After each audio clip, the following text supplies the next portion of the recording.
¿Qué se podía esperar de un chico al que llamaban el señor ¿por qué?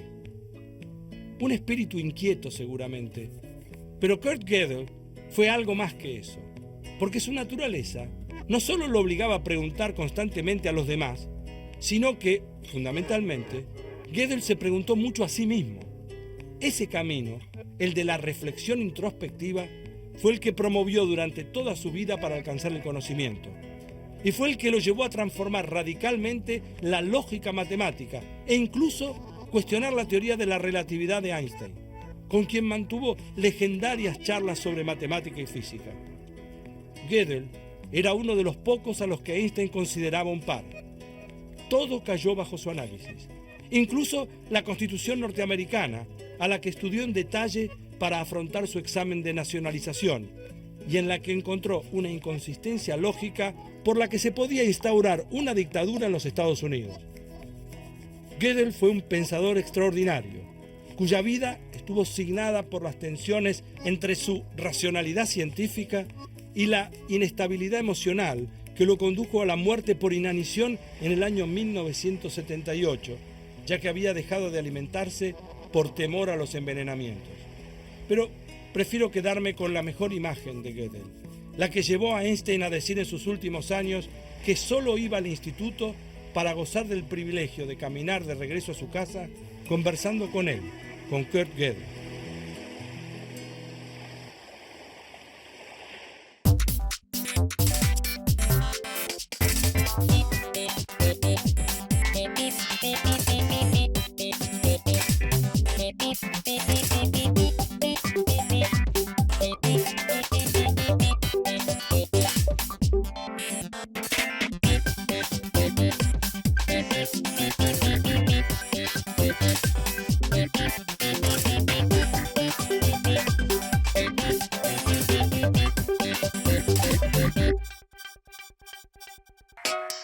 Tome una lista de varios números que usted tenga a mano. Por ejemplo, pueden ser los precios de todos los artículos de una revista de ofertas, las longitudes de los ríos de un país o la población de todos los departamentos de la Argentina. Y de cada uno de los números de la lista que eligió, cuente cuántos empiezan con el número 1, cuántos con el 2, cuántos con el 3 y así sucesivamente hasta los que empiezan con el dígito 9. ¿Espera ver algo particular en estos números? La mayoría de la gente diría que no tiene por qué haber ninguna diferencia. En definitiva, ¿por qué habría de haber más de un número, más de un dígito? 1, 2, 3, 4. Pero lo curioso es que en realidad esto no pasa. El número 1, si las listas fueran suficientemente largas, el número 1 aparece muchas más veces que el número 2. Y el número 2 más veces que el número 3. Y el 3 que el 4 que el 5. Finalmente, en las listas, el dígito que aparece primero con menos frecuencia es el número 9. Más aún, en realidad estas frecuencias están estudiadas, son ciertamente antiintuitivas, pero de todas maneras aparecen varias veces en la vida real. Miren, aquí le presento la lista de los 532 departamentos y partidos del país. Fíjese cuál es la población en cada uno de ellos y cuente cuántos de estos números empiezan con cada una de las 9 cifras. Según el censo del año 2001, Berazategui tiene 287.913 habitantes, con lo cual tiene un número que comienza con 2. Azul, por su parte, tiene 62.996 habitantes, es decir, que tiene un número que empieza con 6. Y por Ensenada debe sumar un número que empieza con 5, ya que allí viven 51.448 personas. Si usted hace el mismo trabajo con los restantes 529 departamentos y partidos de la Argentina, va a empezar a vislumbrar la frecuencia de la que le hablo, ya que hay 177 distritos cuyos números de población empiezan con el número 1, 89 en los que empiezan con 2, 56 en los que comienzan con 3, y así, como le dije antes, hasta llegar al 9, que es el menos frecuente de todos.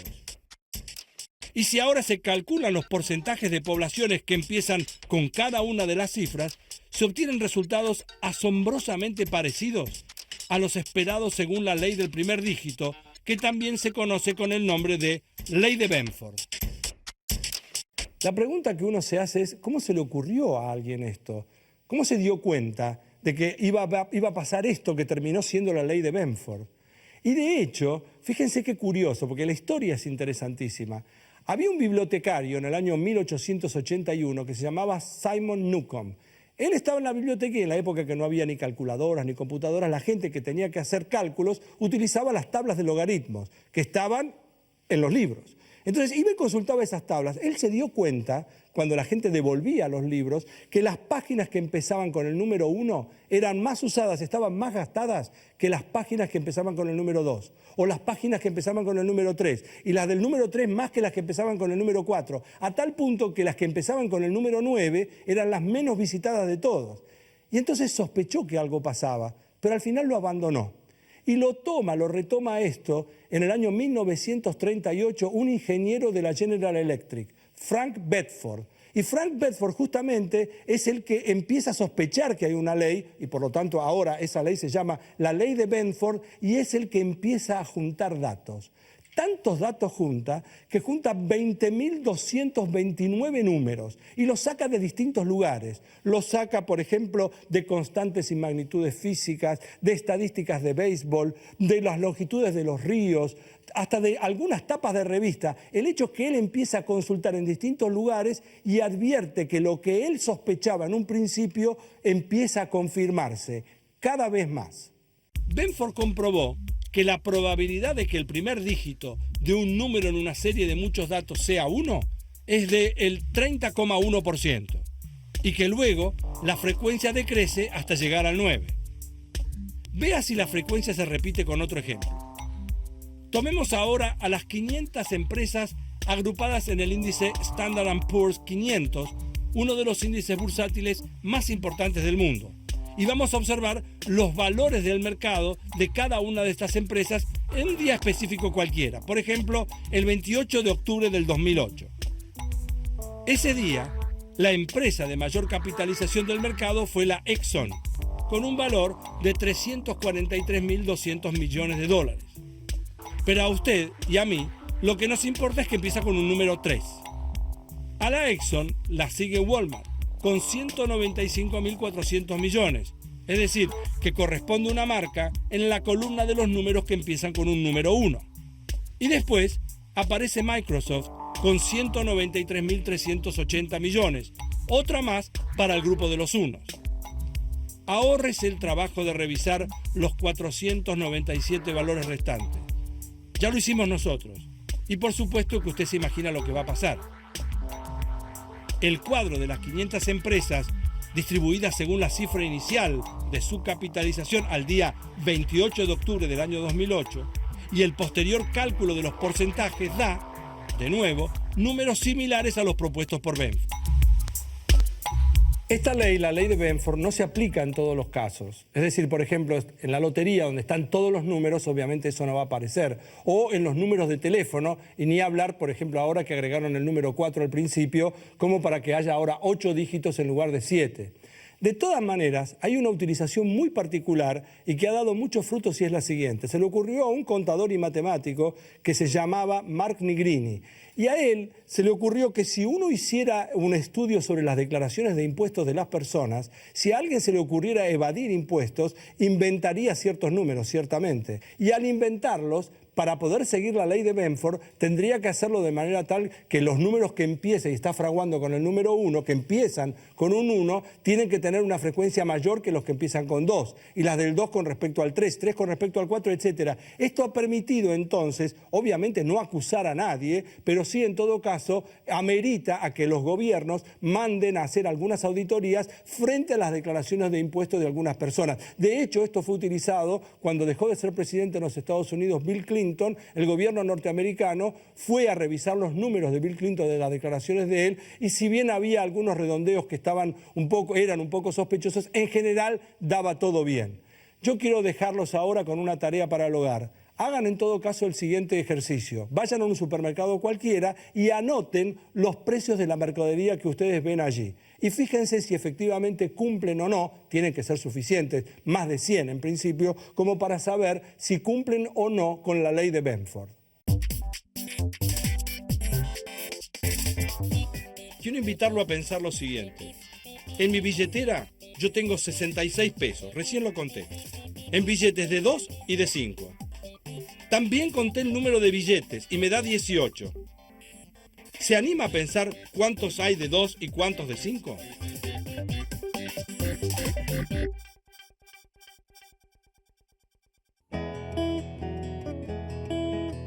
Lo fascinante de la matemática es que a uno le permite disfrutar de resolver problemas, como por ejemplo tratar de ganar este juego, el 4 en línea. Liliana Forzani trabaja en un proyecto que intenta determinar cuáles son los ruidos que afectan a la ciudad de París. Vamos a hablar con ella cómo se puede hacer para que la matemática coopere en mejorar la calidad de vida. Yo vengo de la matemática dura, digamos, y en un momento me empecé a interesar en cosas de datos porque me puse a trabajar con un amigo en cosas de finanzas y a hacerle como la parte matemática y todo eso. Y después me empezó a intrigar todo esto de los datos. Y entonces empecé a estudiar más fuertemente esas cosas y pasé un tiempo acá, un tiempo en Estados Unidos y finalmente en un momento me quedé allá un año, hice una tesis de estadística y reducción de dimensiones, porque yo en mi tesis trabajé en ese tema, en reducir dimensiones. Te voy a decir un ejemplo porque me parece que es más fácil de entender. Con unos datos que manejé. En París quieren hacer mapas sonoros de la ciudad. ¿Un mapa sonoro? Sonoro. Ajá. ¿Qué quiere decir eso? ¿Eso qué quiere decir? Vos podés decir cuánto ruido hay en determinados lugares de la ciudad, vos podés agarrar y hacer un promedio de ruidos. Sí. Entonces te interesa, cuando digo mapa sonoro, quieren saber en qué regiones hay qué tipos de sonidos.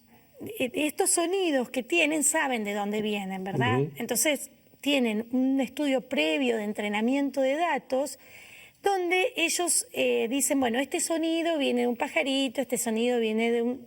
etcétera. O sea, tienen la computadora, tienen el sonido y después hacen descomposiciones de wavelets, en cosas muy... ¿Wavelets? ¿Cómo se traduce wavelets?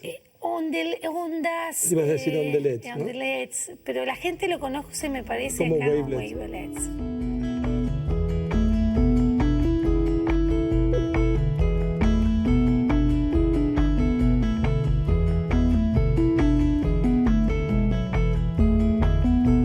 Una cantidad enorme de datos, saber, digamos, recoger todos los sonidos que hay en el... No, ahí está. Vos haces un entrenamiento, o sea, vos juntás algunos datos representativos. Cómo se juntan esos datos representativos es un problema.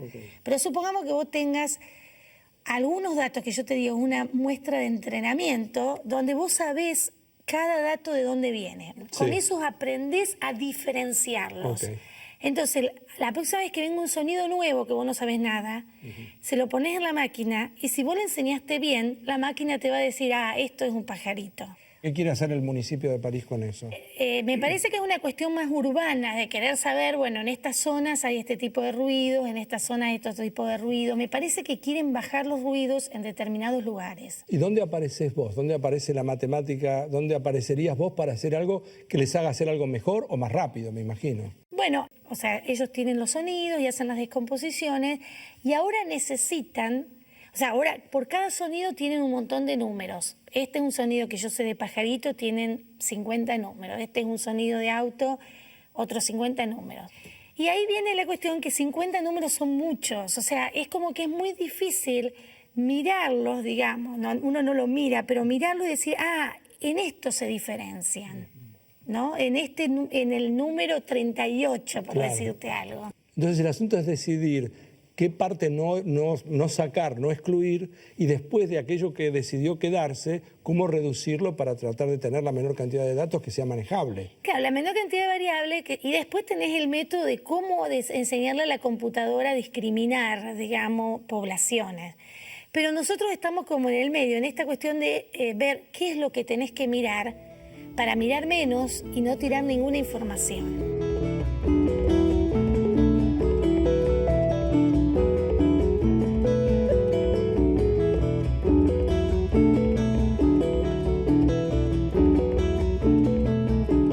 ¿Cuánto te afectó el hecho de ganar el premio?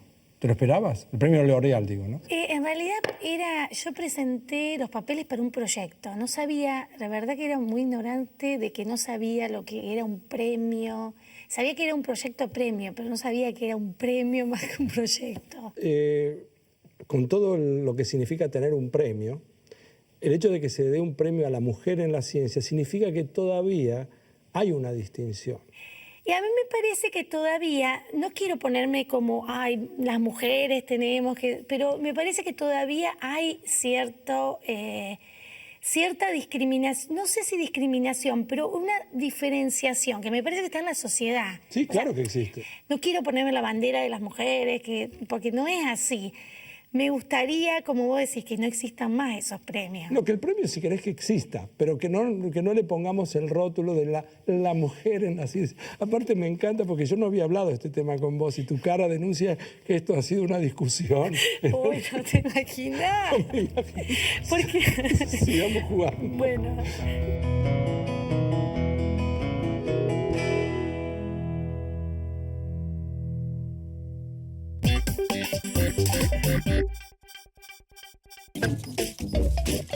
Paremos un poco. Le voy a contar una historia. Un matemático se encuentra con un prestigioso artista y le dice: lo que siempre he admirado de usted es que su arte es universal. Todo el mundo le comprende y lo admira. El artista le replica al matemático, que también era un hombre muy prestigioso, y le dice: lo suyo es más digno de respeto. Todo el mundo le admira y prácticamente nadie le comprende.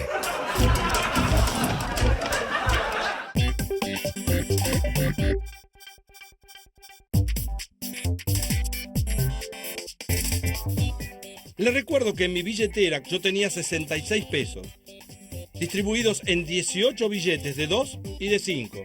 La pregunta era saber cuántos tengo de 2 y cuántos de 5, para que en la suma total me dé 66. Y justamente la respuesta es que tengo 8 billetes de 2, lo cual me da 16 pesos, y 10 billetes de 5, o sea 50. Por lo tanto, la respuesta correcta es esa: 8 billetes de 2 y 10 billetes de 5.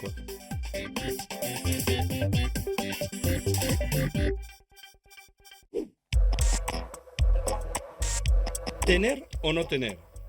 En el país hay 34 millones de líneas activas de celulares y se calcula que 18 millones de personas usan Internet y que 17.400.000 aproximadamente tienen televisión por cable. Lamentablemente, el acceso a otros beneficios no es tan sencillo. También son 15 millones de argentinos los que viven sin cobertura médica y 12 millones que no tienen acceso a la red de gas natural. ¿Tener o no tener? A veces esa es la cuestión.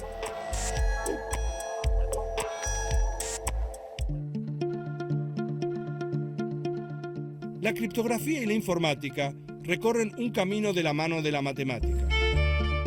Y para descubrir este mundo apasionante nos acompaña un especialista, Hugo Skolnick. Hugo, hablemos ahora de lo que significa el almacenamiento de la información en una computadora. En una época había disquetes, después eso se fue ampliando, ahora hay disco duro. Todo el mundo entiende lo que es un disco duro. Bueno, ¿qué es un disco duro? Bueno, en la computadora tenemos dos tipos en general de memoria, o más, pero digamos. Una es la memoria RAM o la memoria volátil, donde uno pone información mientras la está usando. En el momento que apaga la computadora, esa información desapareció. Ajá. Luego podemos grabar información. ¿En qué? En un CD, en un DVD, en un disquete o en un disco. Sí. Un disco duro está compuesto por platos magnéticos que giran a mucha velocidad y hay unos cabezales que se arriman mucho a la superficie del disco y van extrayendo la información o grabándola. ¿A través de qué? De campos magnéticos. ¿Okay? Entonces, el primer disco duro aparece en 1956 y ya hoy en día nos parece, es lo que aparece en la foto. Ese lo que aparece en la foto. Yo veo un avión de una compañía que no existe más, pero lo que sí veo es como un tambor. ¿Ese era el disco duro? Ese era el disco duro, pesaba 1 tonelada. ¿1 tonelada? Sí, y almacenaba 5 megabytes. Para darte una idea del cambio tecnológico, si yo en este momento uso un pendrive, acá tengo 1600 veces la capacidad de esa tonelada. Un pendrive es ese cosito chiquitito que tenés acá. Ese cosito chiquitito.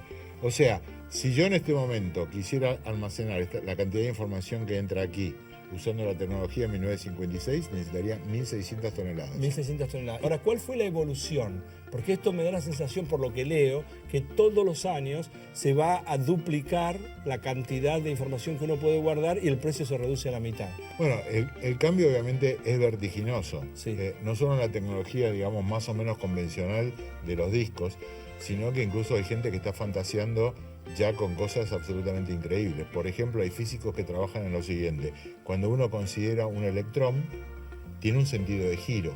Sí. Un electrón es lo que está girando alrededor del En el átomo. Sí, en el átomo, el núcleo del átomo. Claro, entonces cada electrón tiene un sentido de giro que los físicos llaman spin. Sí. Entonces hay gente que está considerando la posibilidad de que uno toma un electrón común y corriente, digamos que gira de izquierda a derecha, entonces uno puede hacer la convención de que si le cambio el sentido de giro para que vaya de derecha a izquierda, en un caso sería un 1 y en un caso sería un 0. Sí. Si se llegase a una tecnología que utilizase los electrones para almacenar información, quiere decir que en la punta de tu lapicera tendrías toda la información más o menos que necesita el ser humano en el planeta Tierra. Esto se llama Alterados por Pi y él es Hugo Skolnick. Para terminar el programa, quiero plantear un problema. Vamos a suponer que uno tiene una balanza de estas características, tiene 8 cajitas, y de las 8 cajitas son iguales, pero con una particularidad. Una de estas cajitas pesa menos que todas las restantes. Todas pesan igual, 7 de las 8, salvo una. No sé cuál es. Pero me dicen, mire, usted tiene 3 alternativas, tiene 3 pesadas, y en las 3 pesadas, haga como quiera, pero tiene que ser capaz de decidir cuál de las cajitas es la que pesa menos. Entonces, ¿qué hacer? Uno podría decir, y los estoy invitando a pensar, en realidad yo tendría que darles tiempo a ustedes para pensar y no contar la solución. O sea, con lo cual les estoy diciendo, mire, si tiene ganas de hacer una pausa en este momento, piénselo. Pero de todas formas quiero contar cuál es la solución, para mostrar que lo que parece que no se puede, sin embargo, sí. ¿Cómo hago? De entrada voy a agarrar y voy a poner 1, 2 y 3 de este lado. Y pongo 1, 2 y 3 de este lado. ¿Qué podría pasar? Podría pasar lo que acaba de suceder, que puse 3 de un lado y 3 del otro y está todo equiparado. O sea que de esta manera hemos concluido, por lo menos hasta acá, en la primera pesada, que entre estas 6 cajitas no está la que pesa menos. Porque si hubiera una sola que pesa menos, habría uno de estos 2 platillos que esté inclinado para un lado o para el otro. Como eso no pasa, ¿qué me dice? Que entre estas 6 no está. Yo puedo agarrar, saco estas 6 y yo sé que la que pesa menos está entre estas 2. La pongo y claramente esta pesa más que esta. La cajita que estaba buscando es esta. O sea que si tuve la suerte que cuando elegí 6 al principio, las puse 3 acá y 3 acá y daba parejo, daba el mismo peso, entonces tiene que estar la que pesa menos entre las 2 que habían quedado afuera. Uso una segunda pesada y me doy cuenta inmediatamente.